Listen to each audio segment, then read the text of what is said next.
Ingat, kalau tetap ditetapkan Sinambi sebagai Mangkubumi Mojopahit, Ronggolawe tidak akan menyetujui dan Ronggolawe menyatakan pisah. Tuban, Mojopahit, terserah mau ngomong apa. Blias. Setelah dia perang, tidak ada yang berani. Lawan pun kalau dekat Ronggolawe takut duluan. Dari kena kewibawaan dan kesaktiannya itu udah diakui semua orang.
Salam jumpa buat pemirsa Napak Tilas Budaya Nusantara. Semoga sehat selalu. Kali ini akan ada suatu obrolan yang mungkin buat pemirsa penasaran dan memberi pengetahuan tentang obrolan yang akan saya pertanyakan kepada Bapak Sutrisno. Ya. Sugeng Rahayu Bapak. Rahayu sami-sami. Ya. Nah, ini mengenai sejarah Nusantara. Ya, salah satunya mungkin ada yang pernah mendengar tentang sejarah-sejarah yang ada di Nusantara. Ini buat pemirsa, kali ini saya akan bertanya pada Bapak Sutrisno tentang tragedi atau peperangan Ronggolawe. Ini semoga ada keterangan tentang obrolan yang akan kita bicarakan dengan Bapak. Semoga adanya perbincangan bisa bermanfaat. Bapak, ya. Ini mau bertanya tentang itu Bapak, tentang tragedi atau apa itu pertempuran atau peperangan Ronggolawe. Ya. Sebelumnya saya sampaikan terima kasih untuk Mas Gondrong. Iya, Bapak. Dan terima kasih pula tim kameramen Napak Tilas Budaya Nusantara yang saya cintai. Tidak lupa teman-teman yang hadir di studio, tim kameramen tanpa terkecuali, semoga keselamatan selalu menyertai. Amin. Amin. Dalam hal ini, sesuai pertanyaan Mas Gondrong ya, Iya, Bapak, mengenai kisah Ronggolawe, pasti kita akan mengambil kisah yang ekstrim ya, dalam istilahnya rame gitu ya. Kisah ini jikalau nanti ada versi yang lain atau tidak sama apa yang saya sampaikan kepada Mas Gondrong, tentu secara pribadi dan hati saya yang paling dalam, saya mengakui dan saya melenggono kalau pendapat saya belum tentu benar dan versi yang lain belum tentu salah. Inilah jadikan pelajaran bersama, saling menutupi semua kekurangan dan menambahkan satu koleksi sebuah sejarah, dan sejarah itu wajib kita ingat untuk tidak melupakan akan budaya bangsa itu sendiri. Ya. Tentunya Mas Gondrong, Ya, Bapak. jawaban saya dari sisi kacamata kebudayaan. Kebetulan saya seorang pemain sandiwara. Iya. Tentunya pasti ada kesalahan, namun juga perlu diakui kebenaran juga pasti dipertahankan. Ronggolawe, seorang bupati Tuban yang mana sifat Ronggolawe tegas, benar, kalau iyo ya iyo, nek ora ora. Dalam bahasa nasional Kalau tidak ya tidak. Tidak, ya. Bisa ya iya. Itu prinsip seorang Ronggolawe. AABB dan gitu. keberaniannya saat itu dalam perjuangan berdirinya Keraton Mojopahit, saya rasa tidak ada yang mampu mengimbangi seorang Ronggolawe. Saat dia menggebuk Keraton Kediri, saat dia membantai habis pasukan-pasukan dari Kutai Nagari, yang dipimpin oleh Menci, ya, itu akhirnya Ronggolawe pun dinobatkan seorang senopati terbaik saat pemerintahan Singosari Mas Widiasto Kertanegara. Nah, ketika babat Mojopahit, Mas, babat Mojopahit, Sanggrama Wijaya masih bergelar Raden Wijaya, belum begitu menguasai. Akhirnya Ronggolawe lah yang jadi pahlawan, istilahnya momong. Kemanapun Sanggrama Wijaya muda itu selalu ditemani oleh Ronggolawe karena pada akhirnya takut sekali. Nah, di saat babat Alas Terik itu alas pemberian atau bumi perdikan yang mana dibabat menjadi Keraton Mojopahit. Nah, di saat Dian Wijaya memakan sebuah mojo, buah mojo, ternyata rasanya pahit, dikaitkan dengan peristiwa itu, akhirnya diberi nama Keraton Mojopahit. Nah, singkat cerita, setelah Sanggrama Wijaya menjadi Raja Majapahit dengan gelar Kertarajasa Jayawardana, itu gelar dari seorang Raden Wijaya. Tibalah saatnya, masih dalam hitungan hari, oleh Ratu Mojopahit muda ya Dian Wijaya yang bergelar tadi menghendaki badal wakil atau seorang patih untuk berembuk bagaimana kemajuan Mojopahit ke depan. Lah, diundanglah semua paranporos, diundanglah orang-orang yang mempunyai labur, termasuk Ken Suro atau Lembusora, Ramapati, Kebu Anabrang, Nambi, dan lain-lain. Nah, di saat sarasehan mereka diundang semua datang, hadir semua di pendopo Mojopahit. Nah, sebelum resmi dimulai, masing-masing memberikan masukan pada Raja Mojopahit yang baru. Siapa nanti yang berhak menyandang atau menduduki posisi kepatihan di Mojopahit. Tentu dari pendapat mereka berbeda-beda. Ada yang berdasarkan labu-labet, gigih dalam peperangan, ada yang berdasarkan Mojopahit membutuhkan orang yang bukan ahli perang karena saat ini Mojopahit tidak ada musuh. Nah, dari hasil rapat itu ternyata Ronggolawe belum hadir. Berarti belum ada di situ ya. Lah, ngepasi tabur, ngepasi waktu yang ditentukan jumenengan Mangkubumi karena sakral sekali, tabur sekian harus ada, sudah ada patihnya. Ronggolawe baru datang langsung ikut di pendopo itu. Akhirnya oleh Sanggrama Wijaya ya Raden Wijaya ya Raja Mojopahit yang bergelar baru tadi memutuskan ternyata yang ditunjuk oleh Raja Mojopahit Patih Nambi. Berarti bukannya malah siapa Ronggolawe tapi malah Patih Nambi ya. Nambi. Lah, seketika itu termasuk Ronggolawe langsung usul, maaf Sang Prabu Sanggrama Wijaya, mohon dipikirkan kembali. Mojopahit ini Pak negara besar. Mau tidak mau kita membuat Mojopahit lebih berwibawa ke depan. Apakah sudah layakkah Nambi menjadi patih Mangkubumi Negoro Mojopahit? Karena apa? Seorang patih itu penguasa nomor 2 di Mojopahit. Kenapa tidak selain Nambi, contohnya Paman Lembusora atau Ken Suro? Oleh Lembusora, Lawe, diam kamu. Saya sudah tua. Saya tidak ada niat untuk menjadi patih di Mojopahit. Nah, mungkin malu Mas, karena Ronggolawe langsung main tunjuk. Karena Pak Ronggolawe tahu labuhnya seorang Lembusora atau Ken Suro di hadapan Sang Hyang Wijaya. Lah, yang jadi alasan Paranpara yang lain termasuk Ramapati menganggap sabda Pandhita Ratu ora kena wola-wali. Apa yang diucapkan seorang raja tidak boleh ditarik kembali. Oh iya, iya. Gitu kan. Akhirnya mohon dengan sangat Sang Paduka Raja Kertarasa Jayawardhana untuk tidak mencabut keputusan yang sudah miji Nambi. Kalaupun Nambi ada kesalahan, nanti bisa kita bantu ya. Akhirnya Ronggolawe sekali lagi menantang sama Raja Mojopahit. Maaf, sekali lagi saya mau tanya.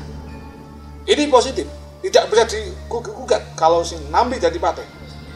Maaf Kakang Ronggolawe, mohon izin dan mohon kerelaan hati Kakang Ronggolawe.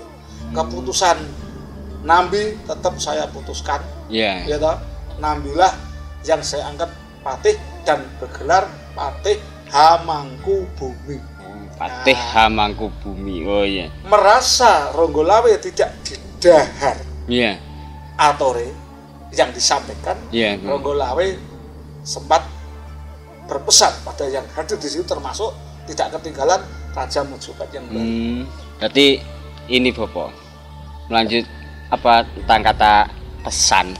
Nah, ini pesan saya yang harus saya sampaikan diminum dulu kopinya.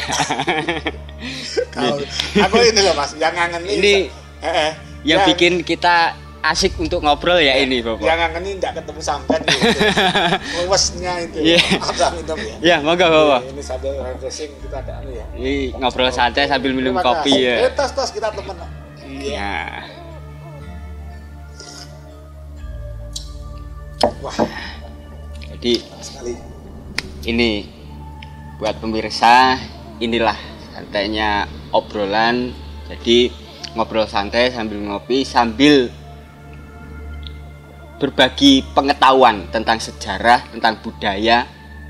Jadi adanya obrolan ini, mari kita sama-sama mendengarkan penjelasan-penjelasan dari Bopo, semoga bermanfaat buat kita.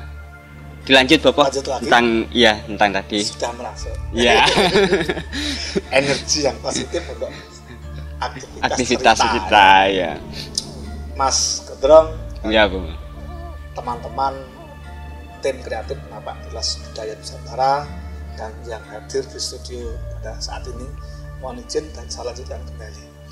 Mas Gedrong setelah semuanya menyatakan dan menyetujui apapun keputusan seorang Raja Mojopahit, Ronggolawe merasa tidak didahar atore dan berpesan pada yang hadir di situ.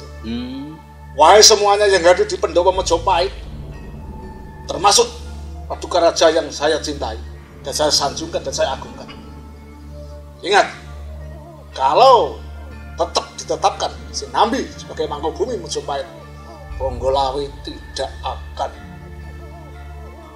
menyetujui dan Ronggolawe menyatakan pisah. Tuban Mojopahit terserah mau ngomong apa, blias. Bapak Ronggolawe yang begitu tegas. Enggak setuju, ya enggak setuju. Pulanglah Ronggolawe ke Tuban. Jadi adanya perpisahan ya pas adanya tidak persetujuan itu tadi ya. Prinsipnya tadi. Setelah Ronggolawe meninggalkan istana atau Pendopo Mojopahit, semua yang hadir di situ Nambi khawatir. Apa kekhawatiran itu Bapak? Nambi mengakui Mas, sadar kalau dia tidak mampu sebetulnya dan belum saatnya karena usia, dan kalau dihitung labuh-labet Nambi memang menyadari memang tidak punya labuh sebanyak Ronggolawe gitu. Nambi malah saat itu minta mengundurkan diri terhadap Ratu Mojopahit. Gimana Sang Prabu kalau saya mundur saja? Jangan Nambi, kebuan nabrak, jangan. Nanti kalau Ronggolawe tidak terima, saya bertanggung jawab. Kebuan nabrak dengan lantang, tegas juga.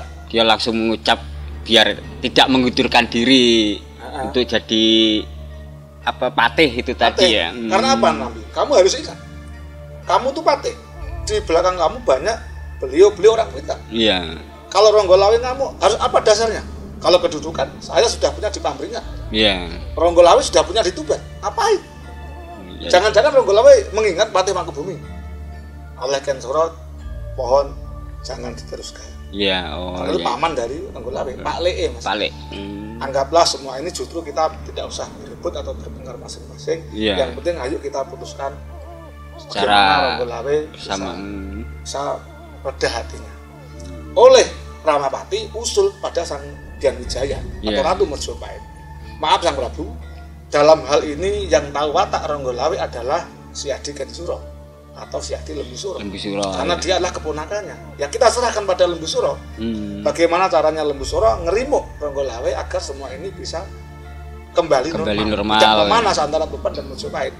Nah, akhirnya seperti pisau bermata dua. Gimana itu? Seorang Lembu Suro. Di sisi lain dia tahu laku-laku Ronggolawe. Dia tahu kalau sebetulnya Nambi Datipati itu memang belum saatnya. Tapi di sisi lain Parangporo Mojopahit Ramapati menyarankan agar dia menasihati keponakannya karena dia yang watak-wataknya. Kan bahkan pisau bermata dua. Iya. Akhirnya disagui dan Lembu Suro atau Kensuro memilih meninggalkan Pendopo Majapahit. Nah, setelah di situ sudah tidak ada Kensuro, yang ada Ramapati, Kebuan Nabrang, dan Pati Nambi, dan Punggawa yang menyetujui kedudukan di Nambi. Akhirnya menganggap perbuatan Ronggolawe membahayakan Mojopahit. Takutnya kadipaten yang lain mengikuti keputusan Ronggolawe, apalagi kalau ikut bergabung Tuban, itu juga berbahaya. Masa Mojopahit baru seumur jagung? Iya. Belum ada sekitar 40 harinya dalam cerita itu kan. Akhirnya Ronggolawe pulang. Setelah itu Kebuan Nabrang mempersiapkan pasukannya jikalau sak wayah-wayah sewaktu-waktu dapat dawuh dari Raja Majapahit untuk menggecak perang di Tuban. Buat persiapan kalau suatu saat ada pemberontakan atau ada peperangan ya. Nah, dari sisi Kebuan Nabrang, dari sisi Ramapati memang itu dikehendaki. Karena apa? Kalau Ronggolawe masih di lingkaran Mojopahit, mereka tidak bisa berpolitik istilahnya. Akhirnya sesampai Tuban, Ronggolawe menemui istrinya. Dua mas istrinya. Istrinya 2. Tirtawati dan Mertorejo. Cantik semua mas istrinya itu. Di Ronggolawe cantik semua. Itu dia. Di dalam Pendopo Tuban bersama istrinya Ngudoroso atau Curhat. Oh iya. Diajeng ternyata di Mojopahit tidak seperti yang saya harapkan. Kesalahan Sang Ramawijaya saya anggap fatal, karena menganggap Patih bukan siapapun, tapi malah yang dianggap Nambi. Sedangkan Nambi saya anggap tidak pecus dalam menjabat seorang Patih. Untuk itu diajeng, ini keputusan saya. Rela tidak rela diajeng saya ajak untuk memisahkan diri pada pemerintahan Mojopahit dengan hati yang air mata mengalir mas. Bukan takut karena sedih, karena iman Mojopahit kok salah dalam memilih seorang Mangkubumi. Karena versinya Ronggolawe yang pas jadi seorang Mangkubumi bukan siapapun kecuali pamannya si Lembu itu. Tapi juga ada versi yang menganggap Ronggolawe melihat, saya kira tidak. Kalau melihat dari kisah ini saya yakin, saya pribadi pun mengakui kalau Ronggolawe sebenarnya berniat baik. Dengan berjalannya waktu mas, gimana? Ternyata orang-orang yang pro Nambi menganggap Ronggolawe tidak pernah sowan ke Mojopahit dalam kurun waktu 3 kali berturut-turut. Dianggaplah Ronggolawe balelo terhadap pemerintahan Mojopahit. Akhirnya diutuslah seorang Kebuan Nabrang membawa pasukannya, membawa perintah dari Raja Majapahit sebagai pegangan kalau benar-benar datang ke Tuban untuk menemui, menangkap Ronggolawe yang dianggap berani pada jalan hidup atau mati. Oleh Ronggolawe di Tuban punya prinsip. Gimana Bapak prinsip-prinsip itu? Ronggolawe walaupun tidak setuju dengan pemerintahan Mojopahit pantang menyerang Mojopahit. Karena Mojopahit adalah dia juga yang menciptakan. Namun jangan salahkan saya kalau orang Mojopahit menyerang Kadipaten Tuban. Nah, tetap saya kukui bumi tanah saya ini hak saya. Hak saya ya. Kebetulan Mas, di mata prajurit Tuban dan di mata prajurit Kadipaten lain menganggap seorang Ronggolawe adalah orang yang layak diatur jempol dalam kepemimpinan dan sifat kesatriaan. Akhirnya datanglah ke Buah Nabrang beserta rombongan menyerang Tuban, dan Tuban yang langsung dipimpin Ronggolawe ketemulah di luar atau di alun-alun, katakanlah di luar Kadipaten Tuban, perang terjadi antara prajurit Majapahit dan prajurit Tuban. Lah, seorang Ronggolawe ya, setelah dia perang tidak ada yang berani lawan pun. Kalau dekat Ronggolawe takut duluan, dari kena kewibawaan dan kesaktiannya itu udah diakui semua orang. Berarti adanya peperangan itu antara entah itu prajurit atau para ibaratnya tokoh-tokoh yang punya kesaktian, tiap ketemu Ronggolawe mundur. Miris. Tidak karena saktinya ya, termasuk ke Buah Nabrang sekali juga nggak berani. Ya berani, tapi beraninya tidak begitu berani. Nggak secara langsung gitu ya. Jiwa keberanian tidak seperti Ronggolawe. Lah, di saat dia menunggang kuda,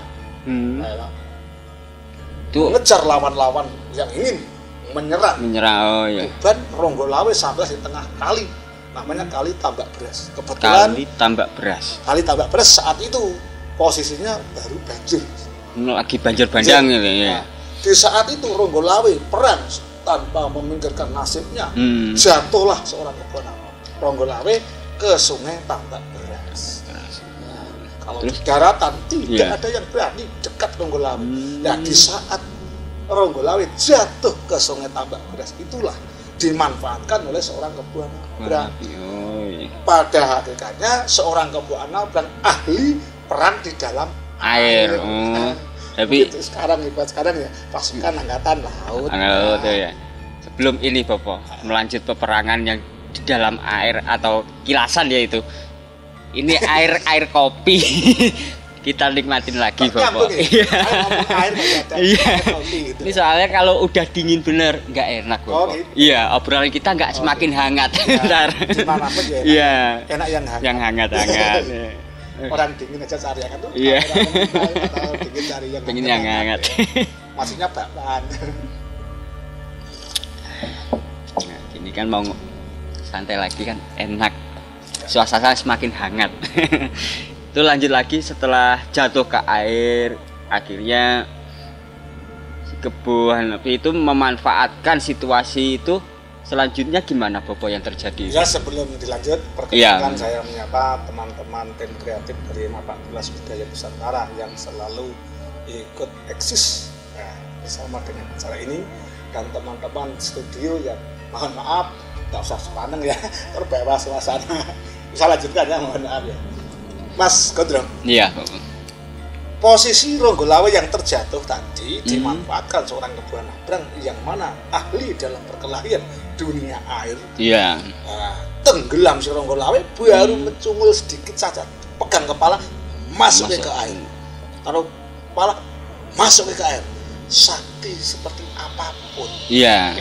Kalau dibenamkan dalam air, tentu nyawa bisa melayang. Akhirnya Ronggolawe setelah kepalanya dibenamkan ke dalam air tambak beras, dan kebetulan banjir sungainya, dari kejauhan Lembu Suro atau Ken Suro mengetahui peristiwa itu. Dia nangis berarti keponakan saya kok digitukan ya. Jagat Dewa Batara dalam saat itu masih kepercayaannya belum seperti sekarang ya, masih kehinduan ya. Dengan peristiwa itu Ken Suro atau Lembu Suro kasihan sekali, dilemparlah tumbak jres mengenai Kebuhan Nabrang. Nah, Kebuhan Nabrang akhirnya mati juga kena tumbak yang dilempar oleh Ken Suro atau Lembu Suro, paman dari seorang Ronggolawe. Atas kematian kedua itu Akhirnya jasad mereka sama-sama diangkat dari kali Tambekas dan dilaporkan ke Mojopahit di antara Kebu Anabrang dan Ronggolawe mati sambyuh atau keduanya mati bareng. Demikian tadi toh. Iya. Kilasan cerita. Ronggolawe pemberontakan Ronggolawe. Kurang lebihnya saya pribadi mohon maaf jikalau ada kesalahan, tentunya dari kacamata seni kebudayaan yang saya jalankan di dunia kehidupan saya sebagai seorang seniman. Mohon maaf yang sebesar-besarnya dan terima kasih untuk tim kreatif Napak Tilas Budaya Nusantara. Mohon maaf. Nah, buat pemirsa, itu tadi keterangan yang saya dapat dari Bopo Sutrisno tentang kisah pemberontakan atau peperangan Ronggolawe. Itu yang terjadi, tentang situasi kondisi yang tidak saya duga sebelumnya. Seperti itu toh peperangannya. Jadi ya saya sendiri mendengar itu sampai nyentuh hati kok. Jadi itulah sejarah budaya yang perlu kita lestarikan atau kita gali terus. Tentang kalau kita mencari titik kebenaran, itu semua nggak akan ketemu pada titik intinya. Jadi ada pun berbagai banyak versi, itu semua kita pelajari bareng-bareng bersama. Dari semua versi adanya kesalahan, itu belum tentu semuanya itu salah 100%. Adanya kebenaran belum tentu juga 100% itu benar. Jadi adanya kisah, cerita atau legenda atau mistos, itu ya kita bisa mengerti lah, saling mengerti atau belajar bersama tentang adanya sejarah ini, gimana tidak vakum atau sejarah ini tidak musnah ya Bopo, tidak dilupakan sebegitu saja ya. Nah itu pemirsa Napak Tilas Budaya, semoga adanya informasi-informasi yang tersampaikan di hari obrolan ini ya semoga bermanfaat ya Bopo, semoga bisa diambil pelajarannya. Nah buat Bopo ya, makasih banyak Bopo ya, sama-sama. Semoga di esok harinya kita diberi kesempatan lagi buat berjumpa. Siap Ibu, siap. Ya. Sugeng Rahayu.